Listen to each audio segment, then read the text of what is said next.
Peace, peace, peace. Welcome back, everybody. Peace. Finally got to episode 3. You know, I had a lot of things going on, so we ain't gonna waste no time. I'm gonna let my man introduce himself, tell us where he from and who he is. Peace, world. First of all, I want to say thanks, brother, for having me on your platform today. I go Man, by the name of you. Justis, right? And a brother out of New York City, mainly, but that's moved quite a bit throughout life. So I got many different homes, you know what I mean? Tell us where Jamaica. you born. Tell us um, where were you born? I'm sorry, Where were you born? in the Bronx. Okay, However, I was born in the Bronx, but however, like maybe less than probably 6 months later, I went to Jamaica, and got then you. I came back 4 years later. So, and that's like a pattern throughout a good part of my early childhood is I'm moving around a little bit. Got you. Got you. The Got birthplace is actually Bronx, you. The Bronx. Okay. New York City. Yes, sir. All right, got you. Got you. BX where hip hop started. Yes, sir. Yes, No sir. doubt, no doubt. All right, you know how I met you like in 2009, 2010, something like that. Uh, That's right. Yeah, uh, that sounds right. you was doing some work with Wu-Tang management at the time, Absolutely. and Wu-Tang radio. You know, Uh, every yeah, every now and then I'll shout out you because of social media. You know, I wasn't onto that because of me dealing with y'all on that. They help my little followers get up. But you know how it go. absolutely, absolutely. But So also, um, in the midst of bringing that up, you got to bring up Jay Henriquez. definitely, that's what I'm gonna get into. I was Uh, getting ready to ask you. Tell us all about right, all right. Wu-Tang. Let me not jump the gun. Then let me let you Yeah, go go ahead and ahead. That's what navigate I the was ship. just, you know what I'm saying? I wanted to get my out the way because I'm gonna just let you talk. So that's what I want to get to. Tell us about Wu Tang Management, Wu Tang Radio, and you know what that was about. All right, so it's kind of hard to pick where to start from based on your question. All right, Wu-Tang Management, right, was initially started by John Mook Gibbons, um, Power RZA. It had gone defunct when the Wu-Tang Clan like first initiated, and of course some of this is out there because of the documentaries and the HBO series that's out there, or the Showtime series, whichever network that's on. The stories out there. Wu-Tang being how they were, right? You know, as far as like being able to branch labels and whatnot, and be able to multi-brand within the actual family. Once again, John Mo Gibbons, which is RZA's cousin, He was and like a there's something original that they manager, yeah. Wu, which, as a matter of fact, coming up on the from what I understand, like the second season Yeah. of, of the second season of the documentary that they got, or the series, is a docu series that they Series have. You on know, Hulu. just Yeah. JV and whatnot. Yeah. From what I understand, it's supposed to introduce Mook's character, Mook's position more so, um, as far as Wu Tang management. So basically, underneath Wu Tang Records, Protect Your Neck Records, Razor Sharp Records, these are all labels that were functioning under the clan after they got on and they started developing Wu Tang management.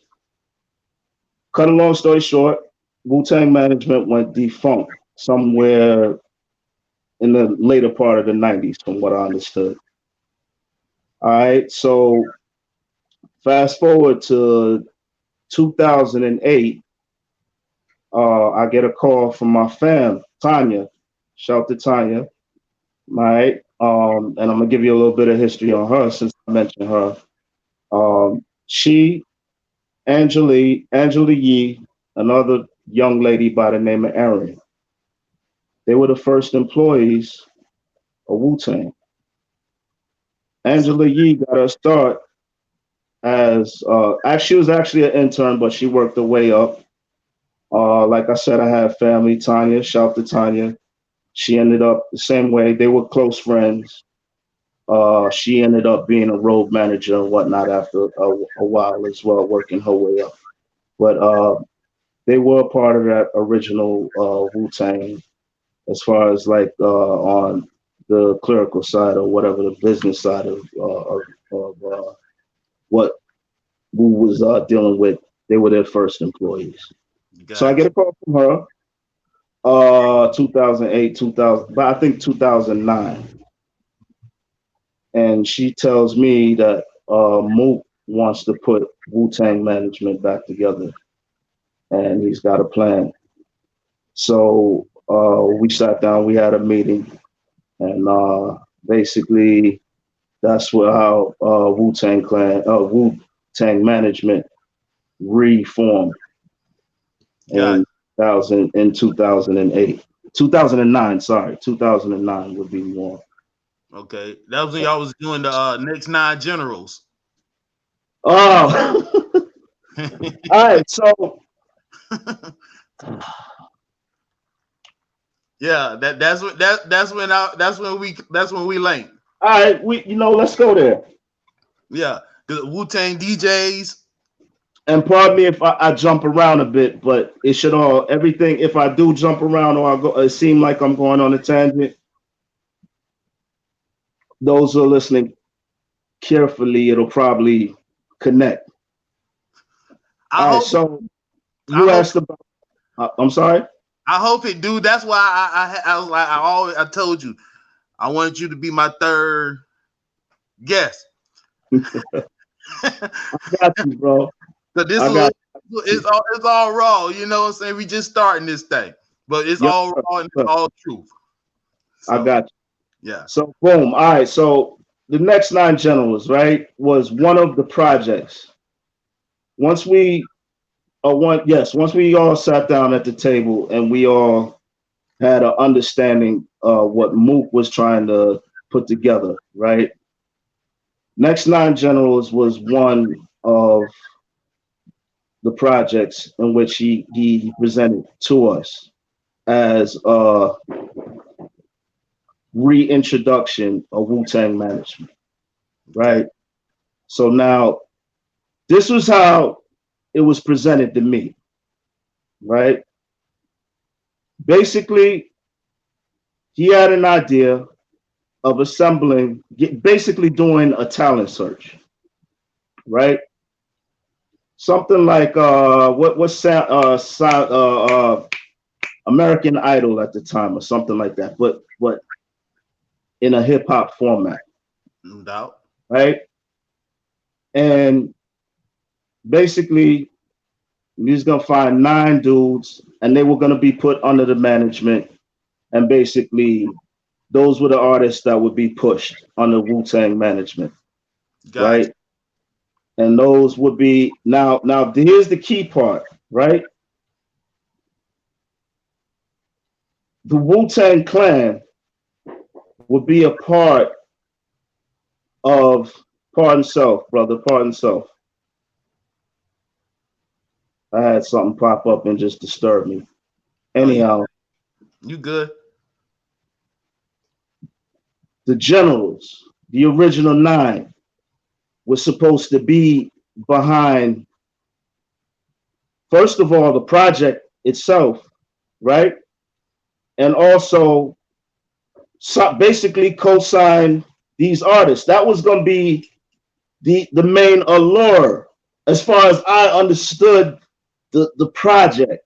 Yeah, You know what I mean? yeah. So that's basically in a nutshell what it was supposed to be about. Then it was spoken on as far what was spoken on was having lines of distribution already set up, right? for these 9 winners of this competition. Um, Obviously, being able to get in the studio with the generals and also be able to get on tour with them. Not only that, at one point, from my understanding, right, VH1 was interested in the project. Yeah, I heard some talk from what's his name, Max the God from Philly. Oh, all right. Yeah, Okay. yeah. So, peace to that dude. Uh, Peace. he's one of the contestants that was a part of it. Peace Yeah, to Max Steele. Max Steele's actually very talented.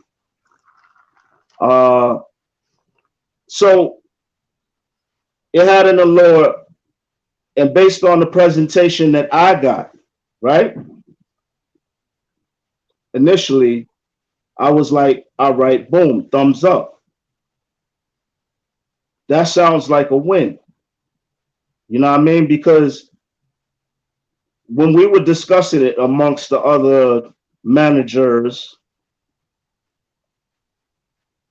we all agreed that it was a good idea because you got to evolve.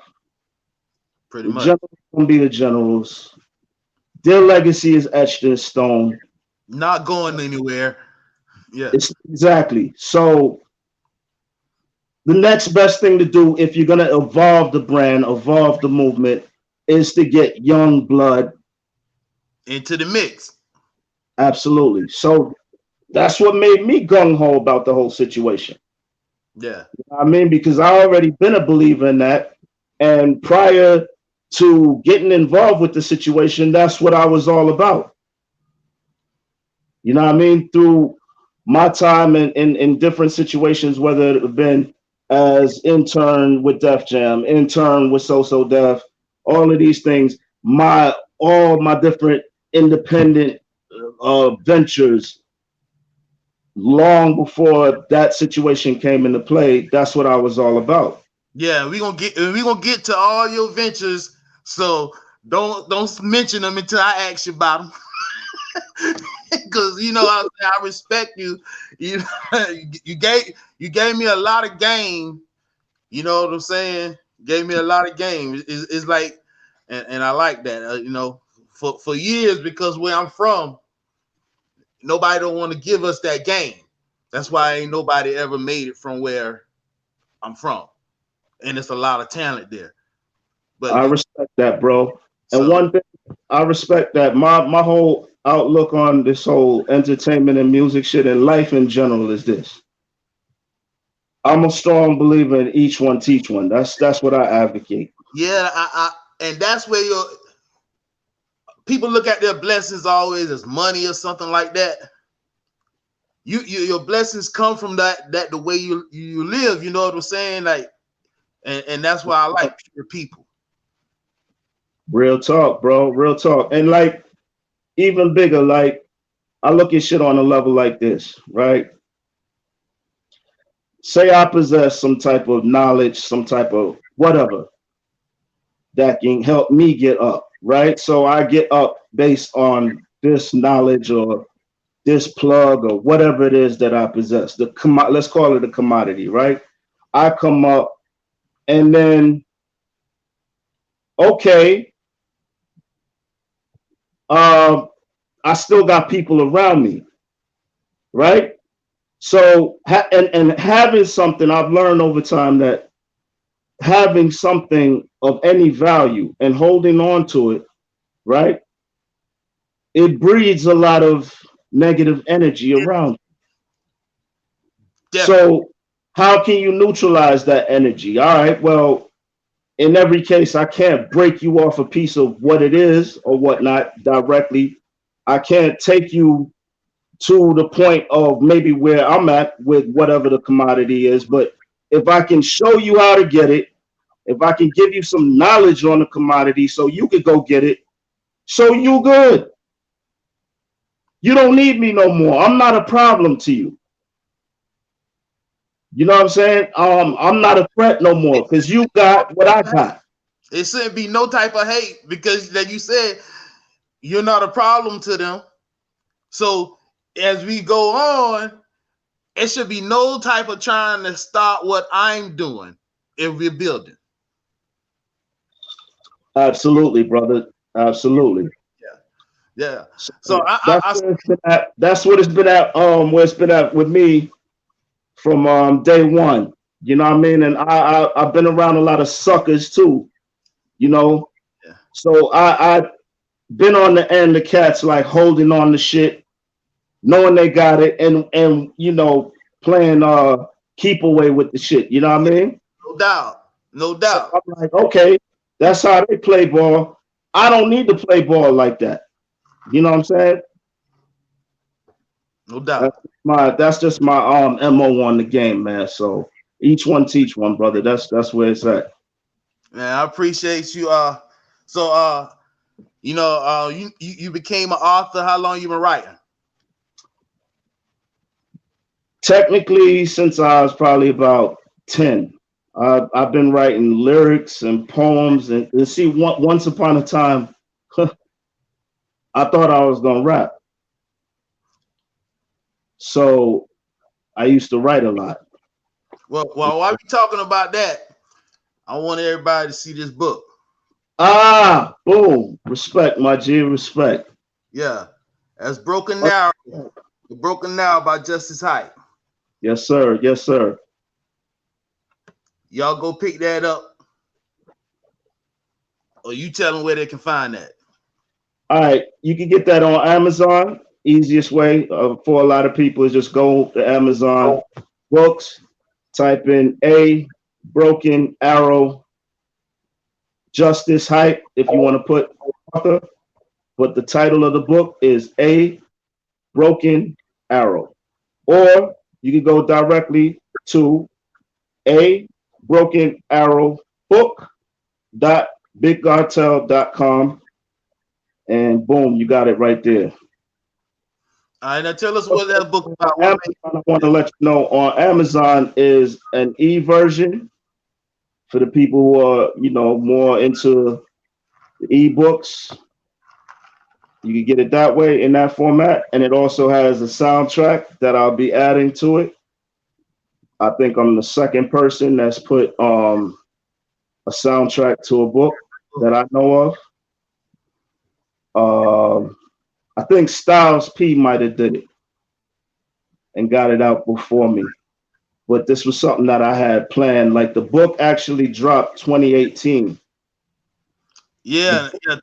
Tell us what it's about. You'll give us a little brief rundown of it. All right, so basically, it's about a young brother, man. He's trying to maneuver his way out of the streets and out of that life, and at the same time, you know, he's dealing with the temptations that come along with that. You know what I mean, and the shortcomings that go with trying to relieve himself or move himself out of the streets. In the meantime, he runs into a love interest, and you know, she's a nice woman, you know, upscale woman doing the thing and whatnot, and she thinks she's fly and she thinks she got her bases covered, and they collide somewhere in the middle, and you go through a lot of drama because you get, you know, sucked back into that life, you know, based on, you know, I'll let y'all go ahead and read that. But the brother gets sucked back into that life. Yeah. And in between that love interest, she's got a lot going on, right, in her world as a woman. And he got a lot going on, and they trying to see where they gonna be at. I don't want to give away the rest where they end up at. But y'all just read that though. Hey, the ratings is up. The ladies is filling the book. You know what I mean? I haven't gotten too many, like, I haven't gotten any, and I'm being 100% honest. This is my first book. I'm not like a New York Times bestseller or nothing like that. I told myself I could write a book. And you did it. Put it in my mind. and I manifested it, and that's what it is. Damn right. Yeah, I right. don't think I know I got a good product. It's been successful in terms of sales. You know what I mean? I'm not ashamed. It don't sound no way, but to say I sold over 400 books on That's my a first run, accomplishment. That's a big thing.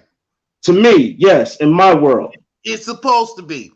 it's a big thing. You know what I'm saying? That's minute. I'm not like Terry McMillan and you know major published authors that sell in the millions or hundreds of thousands. You know what I mean? It's minute in their world, but in my world, as somebody who I didn't. Let me tell you this first and foremost. I had to learn from scratch about the literary business, the book business. You know what I mean? And it's very similar to music. You got agents, right?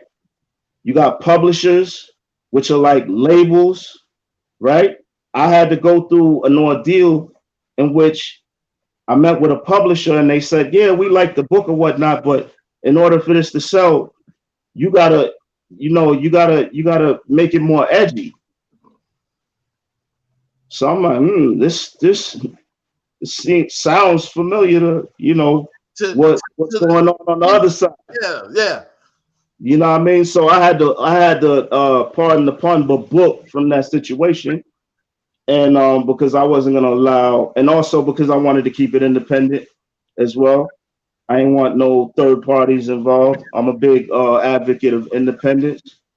So I went ahead and did it my thing. But the point I say all that to say I had to learn from scratch about everything from how to format the artwork, how to format the text. I had to do that by myself.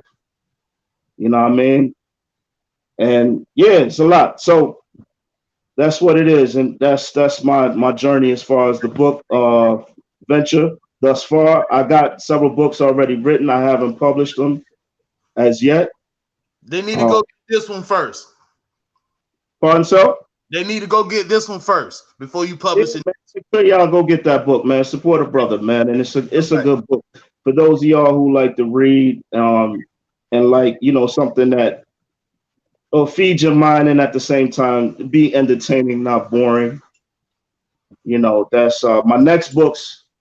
I said I wanted to get a fiction book out the way first and then go to the nonfiction. No So doubt. this one is more entertaining. The next books that I drop is just going to be more knowledge and they're not going to be about no entertainment. Got you. Got you. Okay, so tell us about Stainless Promotions because you started your own thing. Like you was already doing your own thing, but that what I came upon after the Wu-Tang thing. Mhm. Tell Stainless Promotions and Mind Power. We see you with it on and everything. So tell us. Okay.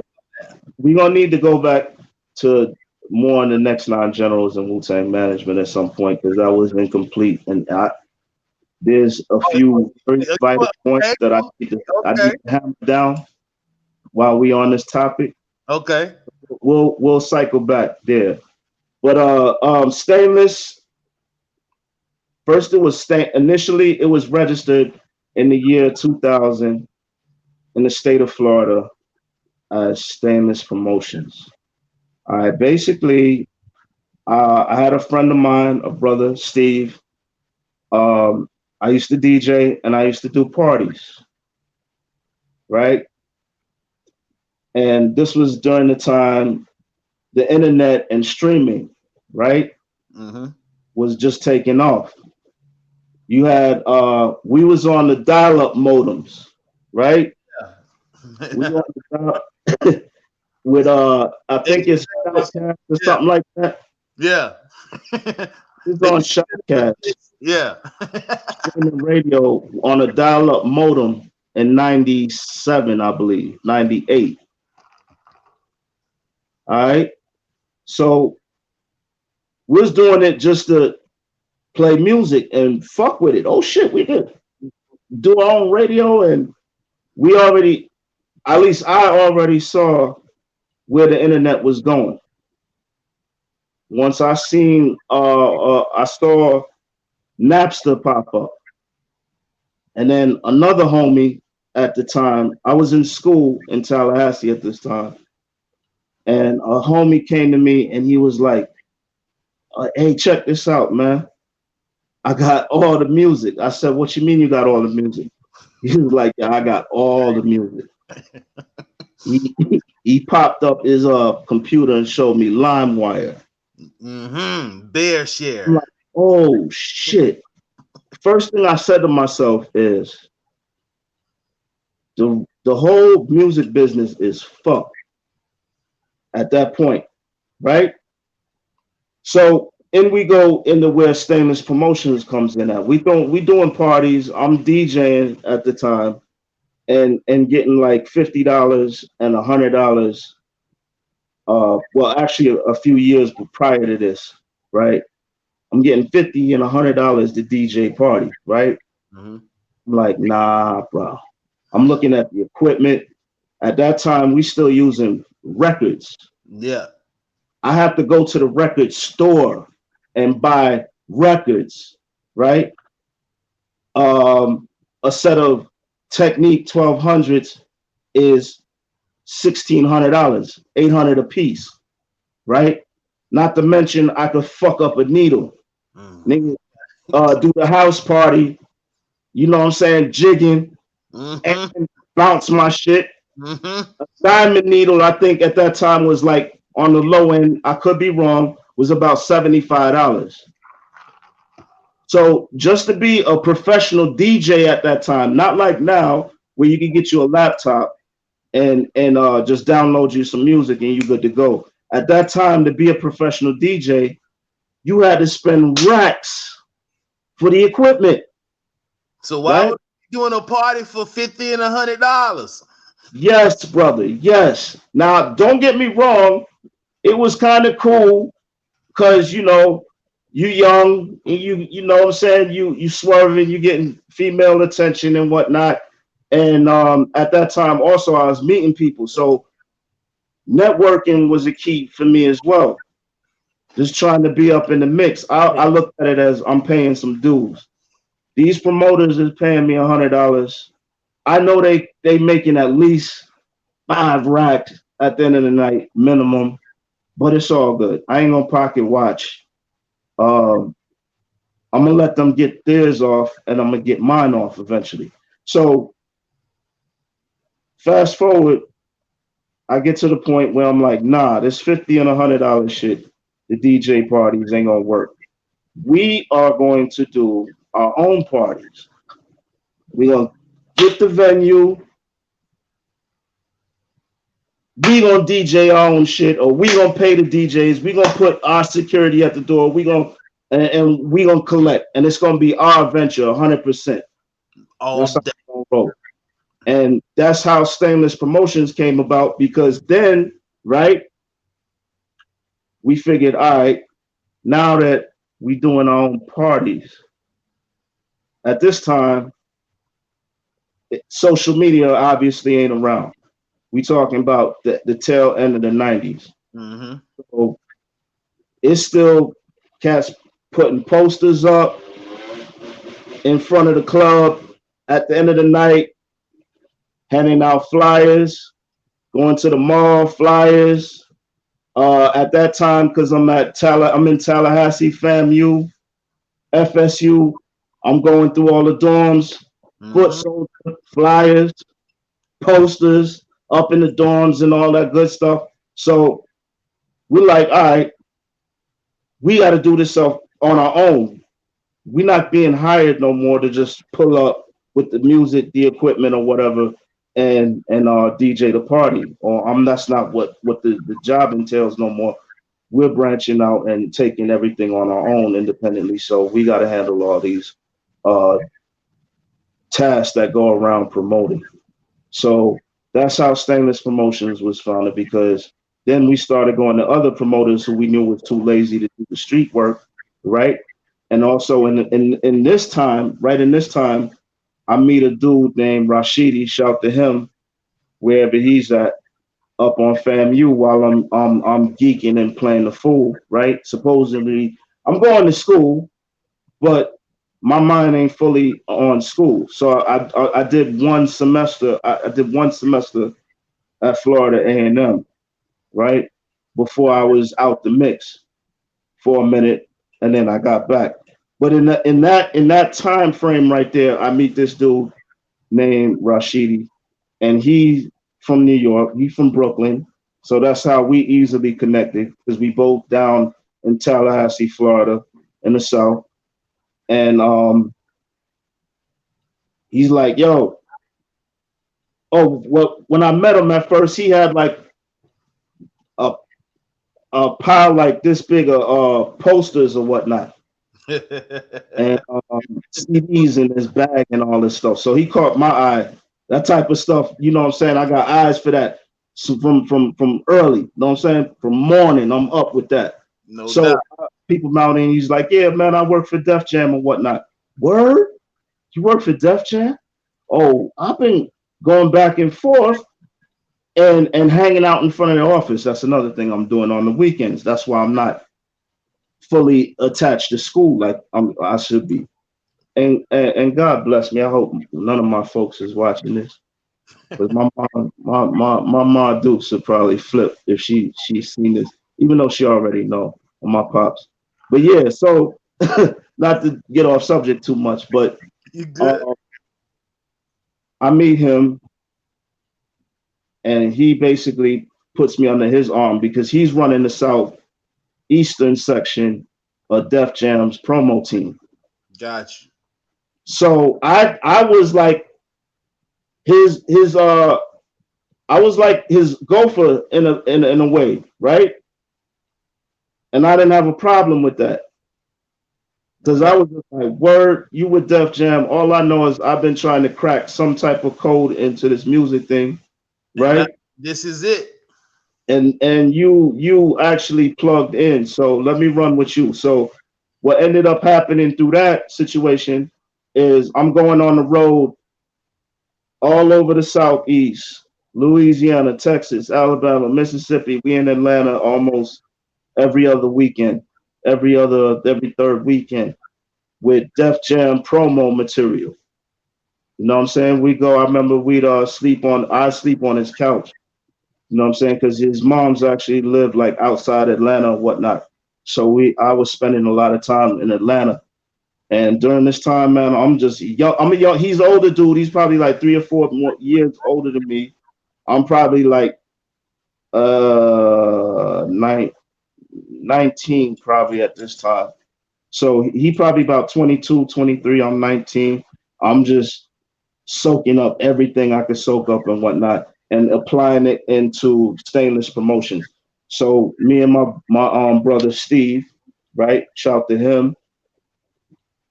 We went ahead and registered the company LLC in 2000. That was the birth of Stainless Promotions. Got you. Shout out Steve Stainless. Absolutely. Steve, my boy stayed low, man. Love he do. my boy stayed low, and I love him to death. He ain't in the business. The thing is, he explaining his role and whatnot. He was right there. We was doing the footwork, foot patrol, flyers, posters up 4 or 5 o'clock in the morning and whatnot, getting harassed by the police and all that. And it got to a point he started growing. We started growing. He started to develop a family. He started engineering school, right? And early on, he was like, "Man, listen, man, I'm gonna keep it real with you." And I appreciate him for this. I love my brother for this. He said, "I'm not gonna be able to maintain full focus and attention on this right here. I got one seed and I plan to get about three more coming up.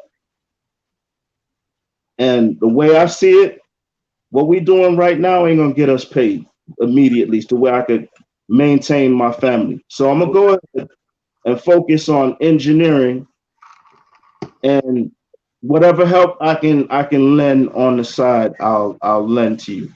And that he told me that in 2003, I think 2002, 2003, and to this day, that's the same. We got that relationship intact and still running to this day. So I appreciate my brother for that. And then boom. So he moved to the side. Stainless Management came about after I decided to part ways. I kind of renamed the business instead of Stainless Promotions as it was initially registered. I re-registered it as Stainless Management in parted ways with Wu-Tang management, right? 12, I think. Yeah. 11 or 12, somewhere around that. We did. You had me on Mixtape Murder. Yes, sir. So that, yeah, we talking about 2012, maybe 13, the latest. That was 10, I thought. Like 11 or 10. So you know what? You know what, bro? Because you know what I'm saying? I'm starting to creep up in age. Yeah, I mean like it was, you know. So I may get some of the dates and years wrong. Yeah, well, you know what I'm saying? Like it's been that long, like you know what I'm saying? I soaked up so much game. Like, and I appreciate that. You know what I'm saying? Because that I was already into the trunk, you know, in the South, selling CDs out the trunk. But that internet shit and other things, you know what I'm saying? Y'all put me on a lot of game. And that's another thing too, man. Hey, before we go any further, we gotta have a quick commercial break because I preach cooperative economics. So you know what I keep. You know what I'm saying? I comes out. Hold up, I comes out and I represent. You know what I'm saying? Man. I gotta represent. My man, so, I appreciate that. and that's what I'm on too, because I ain't even wear nothing that, you know what I'm saying, I brand. Tonight I'm supporting other people. Like, shout out to EJ from Boston. That's clean. You know what I'm saying? Shout out to Hard Luck, New Jersey. That's the type of time I'm on. Like, you know, that's what I love it. That's where it's at, man. We could do it on our own, man. We don't need these Italian foreign, no disrespect to designer. You know what I'm saying? I'm not gonna sit here and play a hypocrite and act like I don't own a pair of Nikes or I ain't got a designer belt. You know what I'm saying? I ain't got a one of them shits. I don't even know because I'm not into that. But you know, the point I'm trying to make is we too creative, man, and we, you know, it's a lot of us out here that can create our own stuff and we can wear our own stuff and we fly. We know exactly how to make shit look. Know what I'm saying? We ain't got to go to nobody for that shit. And then right now, that's what it's all about, man. It's about empowerment and independence, man. Straight up. Yeah. Most so tell them where they can find mind power at. All right. Well, right now you can find Mind Power at several different places. Right, you could go off the Bandcamp, right, where we've been pushing the Bandcamp heavily lately. You know what I mean? That is Mind Power ENT.bandcamp.com. Right. Also, you'll find a lot of free music, free downloads on there as well. That was my next question anyway, so don't go. Who are some artists that you like working with and currently working with right now? Run that back. Like, since you was getting into free music and everything, who are some of the artists at the current moment that you're working with right now? All right, to be honest with you, bro, I've minimized artists that I'm like working with like on a consistent basis. I haven't been hands-on. I'm managing an artist now for about over 5 years, 5-6 years. Now that doesn't mean I don't apply management duties or certain tasks where it's necessary.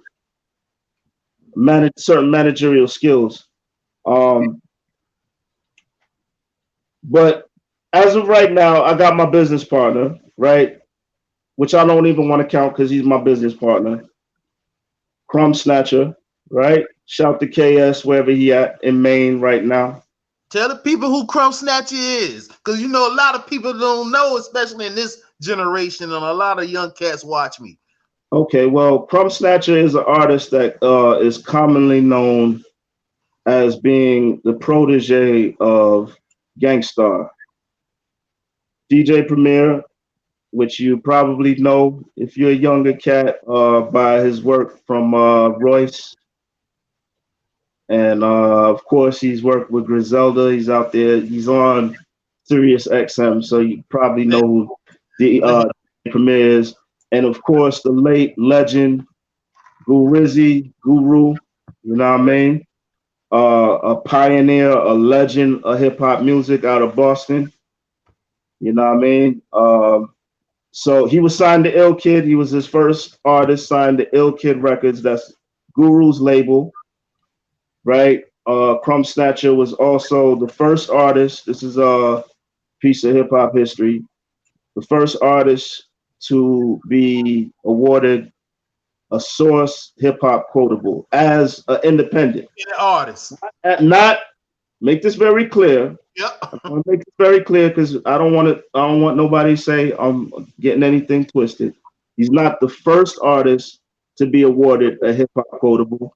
He's the first independent artist to be awarded a hip hop quotable. And why that's significant, and I'm not trying to this is older heads 30, 35 and up. This is not your part of the explanation. The credibility in that, because I know a lot of people look at Source magazine, and if you even like what Source? Some might say, or why is that even relevant? Well, at that period of time in '97, when he got that, the Source was like, and Spook, you could correct me if I'm wrong. The Source was equivalent of the Bible of hip hop. Oh, you're definitely right. I got suitcases at my mom's house filled. Okay, we all do. We all do. All right. So facts. That was where all the credibility was at. You know what I mean? They rate their mic rating system, who they co-sign as hip hop quotables, or the unsigned. That's where you had artists like Biggie, Common, before he got on, Eminem, Cam. The list goes on. Legends were in the Source before they became legends. So that was the significance of that. And not only that, the brother was assigned to no label at that point in time. He was fresh out of prison, right? Fresh off of bed, and signed to nobody, just working with Gangstar Foundation. So that's the relevance of that. And also another quick tidbit about Snatcher. Another highlight of his, he has the lead track on the Training Day soundtrack. Denzel Washington, of course. I'm pretty sure that's a classic in the film world, especially the urban film world. Training Day. You can't watch that movie without hearing his track Wolves with M.O.P. Yeah, M.O.P. I watched it last week. I watched it last week. Hell yeah. Come on, TNT. Like, you know what I'm saying? That publishing is nice because that shit come on TNT and TBS. Like, you're going to see it about 4 or 5 times a year. Yeah. You know what I'm saying? And the movie came out like Training Day dropped like when? 2001, maybe? 2001, something like that. Yep. Yeah, so like we talking about a movie 20 years old, and they still gonna replay it 20 years later. Yep. You know what I mean? So checks don't stop. Yeah, like I said, you can't hear that. You can't watch that film without hearing his track pop up. You know what I'm saying? Right in the beginning moments of the song. And also, the brother is talking about police violence in the track and what's going on right now. Today. So that's another relevant point. Not only was he a young brother on the cusp of getting signed to Interscope Records, and I want to talk about that while we here right now, because KS, that's my bro, and this is something that he don't really, because he's very humble.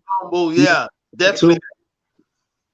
He's a very low-key, laid-back brother, very good brother at heart, and he don't talk about certain things. But that track was off of as an Interscope project, right? And he was actually signed to Interscope 2001. So yeah, it would make sense, right? Yep. But he ended up being derailed, getting into a situation that caused that not to manifest itself. I say that to say, right? This is prior to Slim Shady. This is prior to 50 Cent. And the situation leading up to that, which you can, I don't want to speak on it because it's the brother situation. No And doubt. I want to be respectful, is very similar to 50 Cent. And I'm not trying to draw any type of don't take that anywhere. I'm just giving you the facts that my brother was there. I get it. Before 50, and know what I'm saying, 7-figure deal on the table, and got derailed. You know what I'm saying? So yeah, those are some things that are about Crumb Snatcher, man. Word, piece of that, piece of that. Okay, I want to get into something else because I see you doing youth football right now. Yes, So sir. Yes, so sir. so tell us a little about the program or whatever, where it's located and everything. All right, man. I'm a coach, an assistant coach for the Brooklyn Tomahawks, which consists of up from 10U to 16U, right? Tackle football, full tackle football. And we are located in right here where I'm at right now, Flatbush, Brooklyn, New York. You know what I mean? And it's all about not gridiron football. We love the sport, but it's about building young men. And it's about, for me, it's about giving back, and it's about touching the youth. Because right now, they need to be touched. About the youth. And as a wise man once said, he who has the youth has the future. So yeah. Right now, I'm grabbing a hold of the babies right now. I have my prime time. I live in Brooklyn, New York right now. And regardless of where I live, right, I want to be connected to the youth because I realize if I'm going to be here 20 years from now, I don't want to be a target from them. I don't want to be one of the people that they hate because I neglected them or I kicked them in the ass when they was a little kid and needed some extra attention. I want to be that old head that they say, yo, remember old head used to, give us some game and, ride with us on the bus to the football games, Coach Justis, you know what I mean? Man, leave Coach Justis alone, man. Go to the store for Coach Justis when he need it, man. You know what I'm saying? Make sure Coach Justis mail light or whatever, you know what I'm saying? I want to be that dude. So yeah, that's what for me, that's what, and I speak on behalf because I'm aligned with brothers who are fathers, family men, and also very, very adamant about taking care of the youth and taking care of the community. And that's what it's about, man. So we have fun, we mash out, we trying to get to Miami. That's where the Super Bowl is at in November. You know what I mean? We trying to get there. And that's what it is, man. I recently shout to everybody. I want to give a special shout to everybody. We recently had a drive for cleats. You know what I mean? Because also I work with a lot of the youths at risk or maybe in situations where their parents are unable to provide. You know, it's very expensive, all the equipment and registering for football and all that stuff. So I saw that as a problem, and I put a little initiative into motion to get some cleats, some equipment for the seeds, and it's been, man, superb. You know what I mean? We almost filled the quota. You know what I mean? Offer like maybe 3 posts on Facebook, me just going off on Facebook and talking about the fact that people in a higher position won't do it, and people that I know that got it and that's in a higher position that won't do it. But people like myself, who is not rich, very far from rich, you know what I'm saying? Okay, not rich, but can still find the means to give back and provide something for the youth, man. So, in a nutshell, yeah, that's what Brooklyn Tomahawks football is about, man. I'm hyped about it. You know what I mean? Because I'm all about community service. I've been about community service for many years. You know what I mean? And it's just a further extension of that.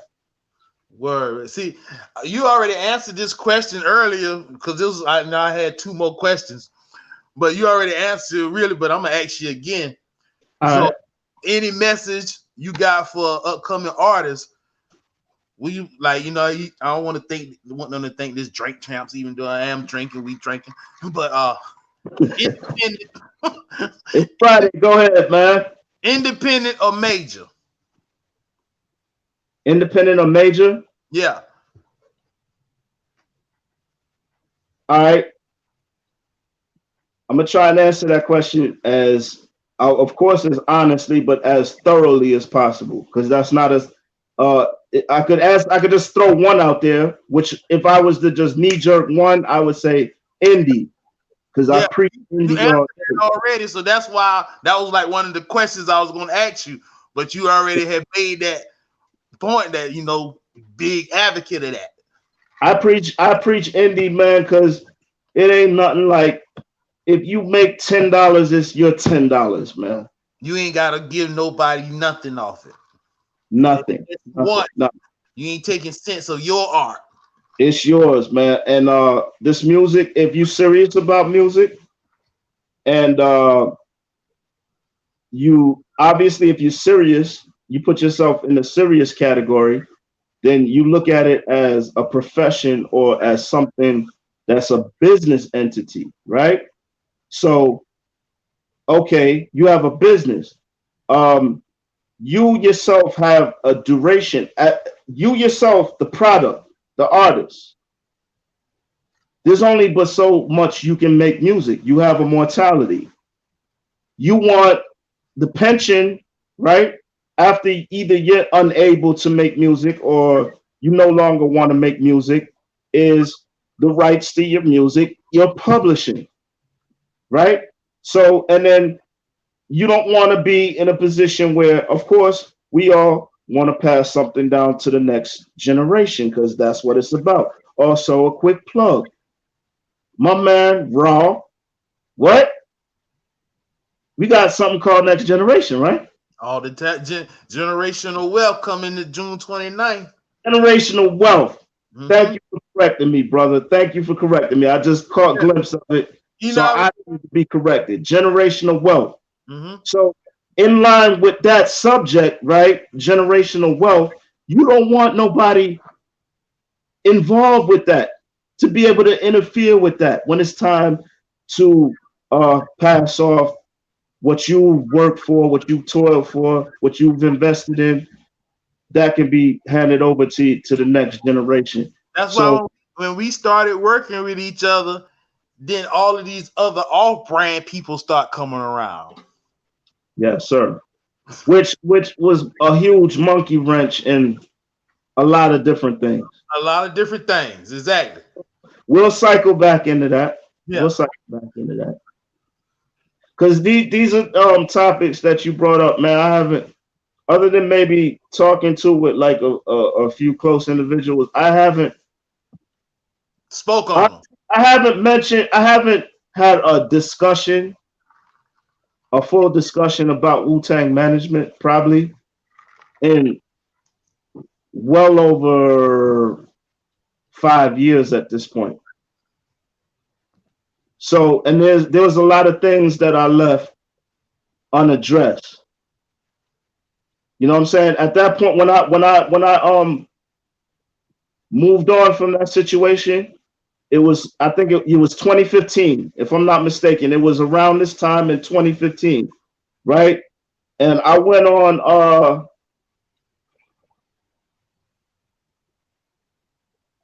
Facebook and did a live, but I think I deleted it or the page got hacked. One of the two happened. I remember you had to get a new page one time. Yeah, I had my page hacked at one point.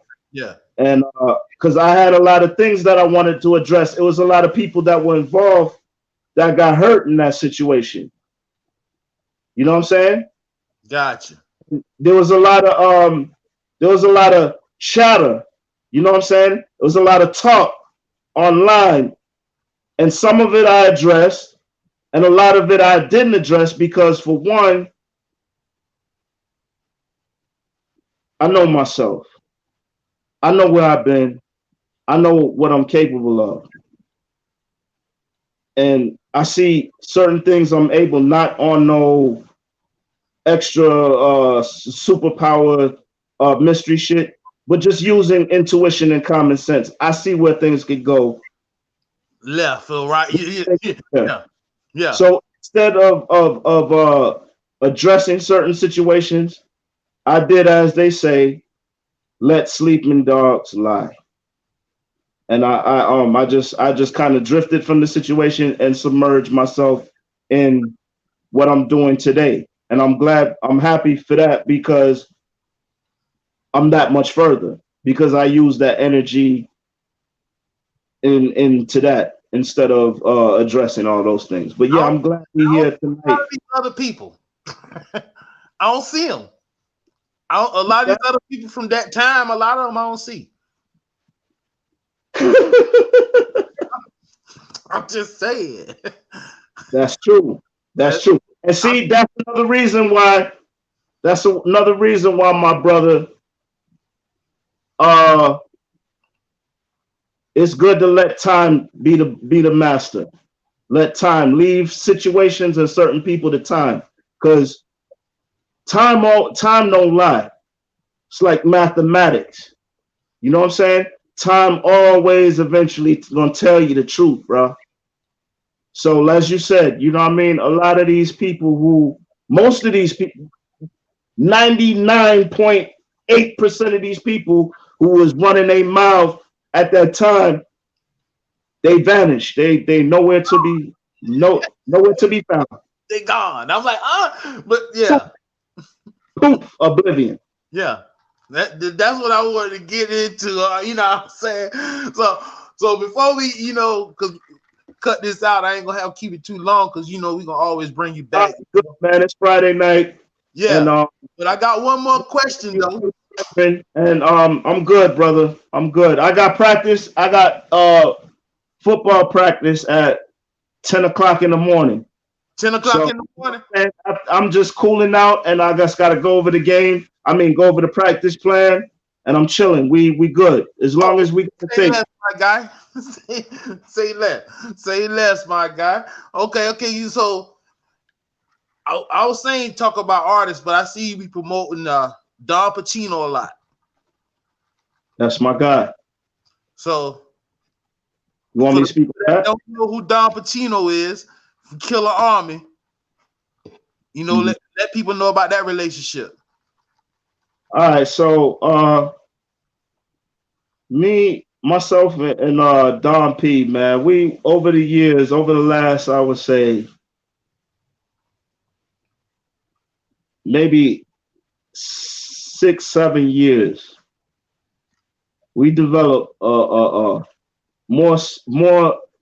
than a business relationship, a relationship of respect as two individuals, and even what I can consider a good friendship, man. You know what I'm saying? Me and my brother will talk, and I consider him a brother. we'll talk for hours and it ain't got nothing to do with business. It ain't got nothing to do with music or nothing like that. We just be building on life, you know what I'm saying? And I'm really happy for that relationship, man, because I cherish good bonds and good relationships in these times, man, because they few and far between.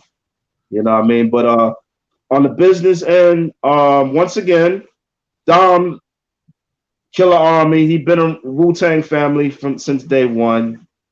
You know what I mean? And so I think right around the time I was departing Wu-Tang management, me and Dom just clicked up on some because I started, okay, boom, I know what it is. All right, so I leave Wu-Tang management and I'm like, okay, I'm on my own shit now, man. Fuck that shit. I'm going back to Stainless, right? And also I gotta throw in how Mind Power comes in. Crumb Snatchers on Wu-Tang management, and we both depart the situation at the same time.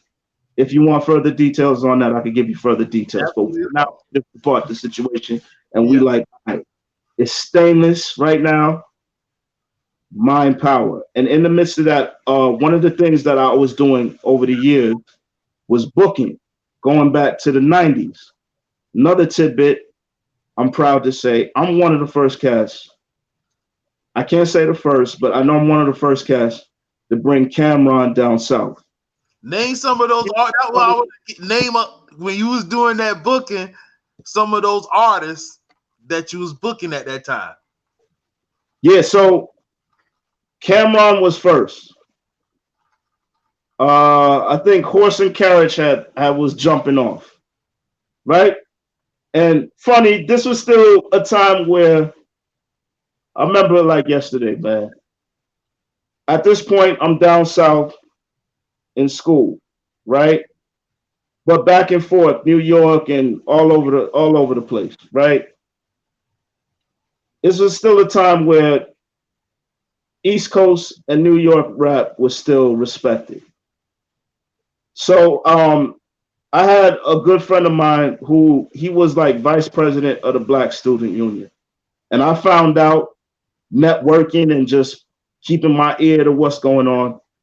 Okay, these colleges give all these racks every year to these organizations for them to do events. Word? Okay. I know the VP. Me and him is like, you know what I'm saying? We good. So I started talking to him, politicking. I'm like, yo, man, I could get these artists. At the time, I didn't know Cam. I had no personal relationship with Cam, but a good brethren of mine Does. from Harlem had a friend who was a girlfriend who was messing with Cam. He met Cam, so that was the plug or whatnot. So, and I might have known maybe I might have had access to one or two artists. I'm pretty sure at the time, even though I was doing my solo thing, I could have gotten in touch with Wu, but I wasn't really thinking there because I was just doing my own thing, really. Anyhow, I convinced bro from the BSU Black Student Union to use that budget to get Cameron. Ron. So Cameron was down there. I was down there. Crazy event. You know what I'm saying? And yeah, that was like during the time when Horse and Carriage came out. So from there, after that, this is during the time. Also, I think How Can I Be Down is in Miami. You had all these different conferences. Rapper. How can I be? What's the other one in Orlando that got shut down where they was fighting that too, man? Jack Ozone. the Rapper. Jack Jack- the Rapper. Yeah. Yeah, Jack the Rapper. That was in Orlando. Mhm. So I'm at all these spots and whatnot, man, and I'm just using the fact that I'm interning a Def Jam. You know what I'm saying? And you know what I'm saying? I'm doing parties and all this, and so I'm kind of just networking and getting myself in the mix. And then from there, I think it was Sadat X that came in. I met Fiend, right, from No Limit, because I used to I used to sell CDs too. Know what I'm saying? Up on FAMU campus on the set. Shout to the set at FAMU and FSU. They union. I used to sell all the flags and the incense and the CDs. I was that dude. And one day, No Limit. It was FAMU homecoming, and of course, at this time, No Limit was through the roof, and Fiend came through. And to I always, at least once a year, I either go on Twitter or I go on his gram, and I know he's probably tired of it at this point. Probably not, because it's gratitude, and I'm not weird about it. But I hit Fiend up, man, because I'll never forget this, because I needed rent money. Like, once again, I'm like 19, 20 or whatever, doing the school thing or whatnot. And Fiend came up there to either the set at FAMU, and he copped like $100 and something, whatever I needed for the rent.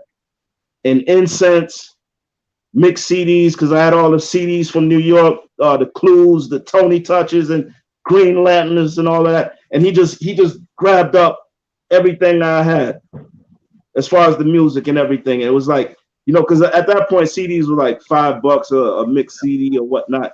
So it was like, for that $100, that meant something. And once again, I was 19, 20 years old or something like that. So boom, I know I went off on a tangent, but shout the Fiend, No Limit. You gotta hear it again and again, man. As long as I got breath in my lungs, that brother showed me love, and so that was part of the mix. That's I got you. Like you said, okay. I see you working with Mega at one time. Core Mega. Working out with who? Core Mega. Yeah. So Mega too is one of the artists over the years. It's been too many, and I ain't gonna remember everybody that I booked, because it's been quite a few. Yeah, I can remember the majors, and of course, like the Capodanas. Of course, the members of Wu that I booked. Like, the first time I got Meth the show. You know what I'm saying? Like, all these different things. Mega came in to the picture around 2012 or so. A mutual friend was like, "Yo, I want you to meet my peoples." He do bookings and whatnot, and we spoke. And actually, you know what I'm saying? Big shout to Core Mega, man, because that's a real brother right there, man. Core Mega was one of the first people to cop my book. No doubt. He was one of the first. I got friends that I knew since childhood. You know what I'm saying? That ain't got my book. A lot of them did, and shout to all of them that did. You know what I'm saying? And even if you didn't, yeah, shout to you still, because you will discover a good book. But yeah, Core Mega, he was one of the first people to cop my book. And cool brother. And yeah, man, I've done some bookings with him as well. And yeah, man. AZ as well. Z. Another cool brother, very good brother. Shout to AZ. You know what I mean? Like, these are brothers who I respect in the business, man. And actually, at one point, like, I remember being a teenager, like, looking up to these cats, man. So it's almost like a dream come true. Actually, these cats is hitting my jack. We talking business, man. It was a list. Styles P was on the list. Jadakiss. It was just so many. Yeah. All those cats. Lloyd Banks as well at one point. Yup. You know what I'm saying? If I got to sit down and write them down, bro, I already know. Gotta be close to 100 at this point. I already know. I just wanted, to let people know a little bit, because like I said, I got one more question though, and I be seeing the youth out there, in internet and everything, the shootings. I just saw one in the Bronx, I think it was, and two kids was walking and they was like almost caught in the crossfire. The guy didn't even care. So for the youth, what kind of message you got for the youth? What kind of message I have for the youth? Yeah, to just try to stay away from that lifestyle because it's running rapidly everywhere. Well, see, this is the conversation I have with them, and see, I got experience with this because I've been down in the youth centers, the homes, the boys shelters. You know what I'm saying? I've been hands on years prior. You know, directly building with them, and I know what they're dealing with. What I tell them is this, man. You know, you got decisions to make. It's either going to be a positive or negative decision. And I try to be as real with them, right? Because I know what they get. I know what they're getting in their head. I know it's gang. I know what all the common messages is, right? And I can talk to them on that level because I have a very good understanding of that level and the language and, you know what I'm saying, the codes that go along with that level. However, what I instead of jumping on that level with them, right, as I feel many of those in our age group do, I tell them, look, man, you been to jail before, bro? And whether based on whether they answer yes or no, you know, I either tell them exactly, I walk them through exactly what it's about, the parts that never get spoke about. You know what I'm saying? You mind if I curse? Oh no, you do what you want. Okay, bro. So I tell them straight up, like, and some of them, you know, on the younger end, before they you know, are serious enough to understand, they start chuckling and shit. But I tell them, like, when you first go in there, depending on your charge, of course, but I don't know, I haven't been locked up in quite some time, thank God, and don't ever plan to be. But I tell them, you gotta lift your nuts and spread your ass open in front of a man. You know what I'm saying? That's your intro. You know what I'm saying? Getting checked out. You know what I'm saying? Being in the bullpen with stinking ass motherfuckers. You know what I'm saying? Waiting to see the judge and not knowing what your fate is. In the meantime, your mother and your family are stressing at night. You know what I'm saying? All these different things that they not gonna hear in they favorite rap song, they favorite MC or rapper ain't gonna tell them nothing about that. Those are the things I try to open their mind, because when I start talking about it in depth and I'm raw as possible, I tell them this is what the shower situation is. Somebody gonna tell your ass when to eat. Somebody gonna tell your ass when it's time to wash.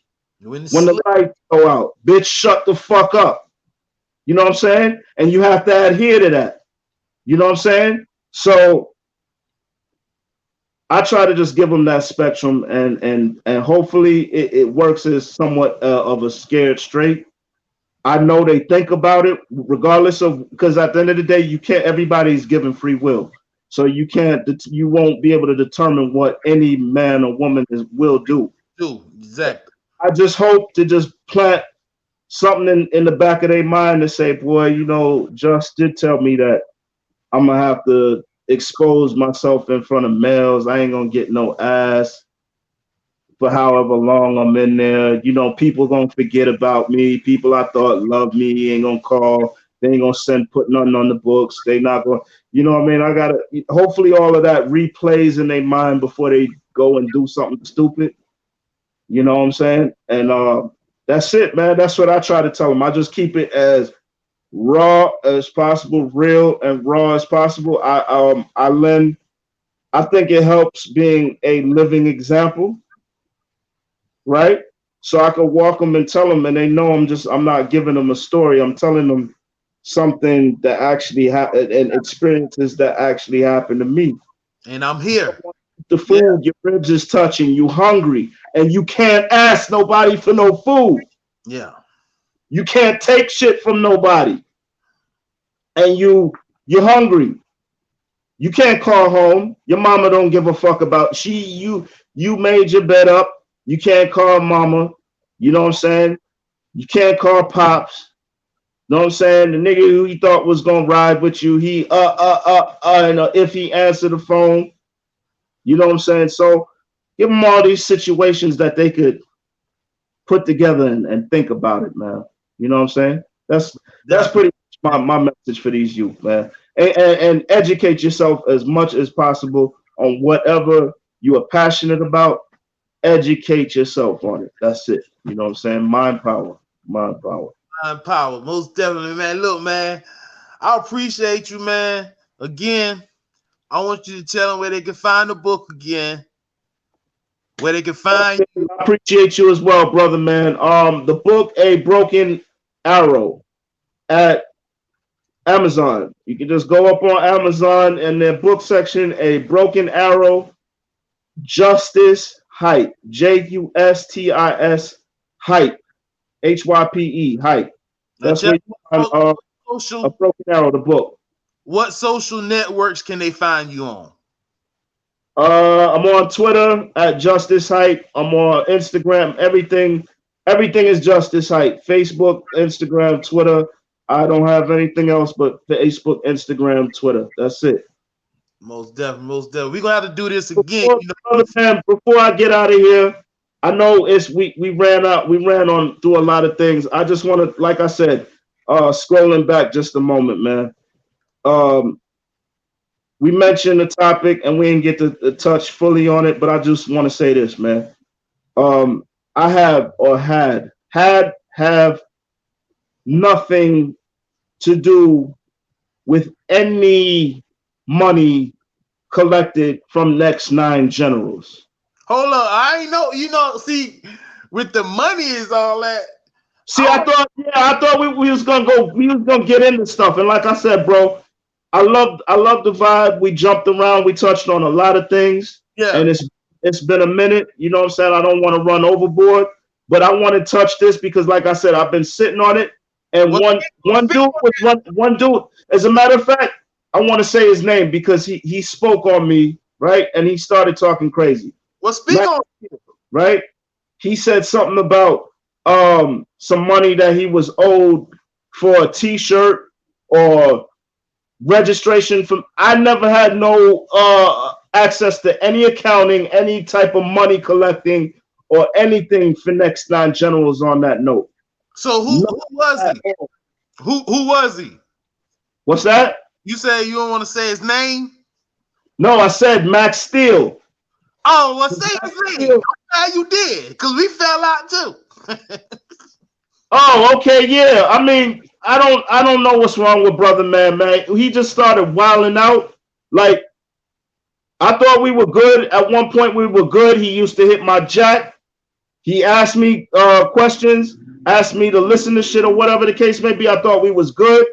The Next 9 generals shit happened, and I understand, like, that situation was heavily mismanaged, and I had very little to do with it. And to make this very clear, the Next 9 general situation is about 70% of why I parted ways from Wu-Tang management. And yes, I parted ways. Nobody never fired me. You know why nobody never fired me? I'm not speaking to you directly, brother. I'm speaking to those that was running their mouth. Is because I was an employee. I was never, read my lips, I was never an employee of Wu-Tang management. What I was a partner. I already know. An equity partner, meaning that when I orchestrated money coming in, that I received an equity off of the money coming in. I wasn't getting a paycheck like an employee receives a paycheck. So I don't remember because it was such a while ago, but it was some of those cats who's in oblivion, and hopefully they'll see this so they could get clarity, right? I was never no employee, and I never had anything to do with no money. I heard cats was owed money and something about T-shirts or whatnot, of registration, and they were supposed to be refunded money, or who got scammed. I have nothing to do with any of that. You know what I'm saying? And I put that on everything. You know what I'm saying? I put that on. I already know. Get that shit clear. Yeah. Me and him had a little issue. He was doing aired out radio. So him and Fire, I think that's her name, out in Philly or whatever. So, she invited me on the radio show, rap or whatever. Uh-huh. I understand rap is competitive. I'm from the South, but the way I came on, he felt offended. I'm like, what? I'm supposed to be dumbing down myself or something? What you expected to hear? I see a crack in the trap house or something, and he was really offended. Blocked me and everything because people in Philly started calling in asking who is that guy on his radio station. I'm like, what kind of sucker shit is this? So feminine shit. Whole shit. Yeah. Whole shit. Yeah, well, and I don't want to turn your this been very positive, and I don't want to make this dialogue get too negative, but I keep it real. I keeps it real at all times. And I told you when you first mentioned this to me that everything was on the table. You know what I'm saying? There was nothing that we couldn't discuss. I forgot about him until tonight. You know what? And it's probably worth forgetting about, man. Like I said, I thought the brother was cool. You know what I'm saying? We exchanged words online. It was never any intended disrespect from me. And then he just 360 went on some disrespectful shit. And money you got. What about that money and from Wu-Tang management? And I'm like, what the fuck is this dude talking about, man? And if anything, like, why are you spilling out all this shit now? Like, what happened when you was texting my phone, asking me all type of, oh, yo, how do I do this? Or how should blah, blah, blah. I'm about to drop this. I plan to do, oh, yo, I'm coming to New York. I want to link you up in New York. Why didn't you say any of that shit then? You know what I'm saying? So it's some type of friction. And that's when his skirt rose up. To me, as far as I'm concerned, his skirt rose up. And I was like, all right, bro, you know what I'm saying? I got to place you over in a certain category. You know what I'm saying? I'm not about to sit here and do the back and forth and shit, because he was really slicking and he wanted to carry on some back and forth shit. And I was like, man, I ain't about to do none of that shit with you, bro. I'm not about to do none of that corny shit with you.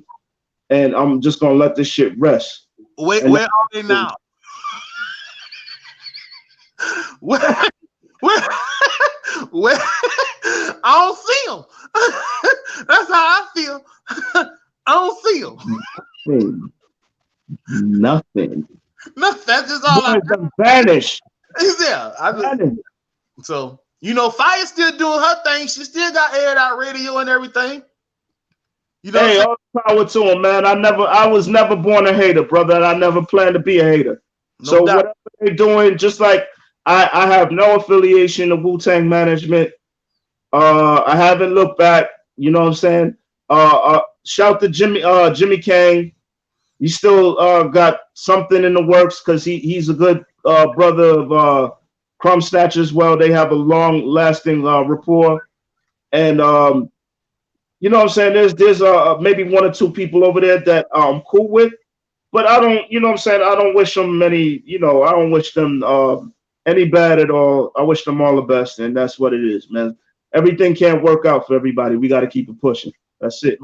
No doubt, my brother. Well, we're going to do this again in the future. You know what I'm saying? I really greatly appreciate you coming on, because, we got so much that we can chop up about. Likewise, bro. I appreciate it, man. And keep doing what you're doing, from the clothing line to the music. I always, you know what I'm saying? I always love the music, the vibe that you bring.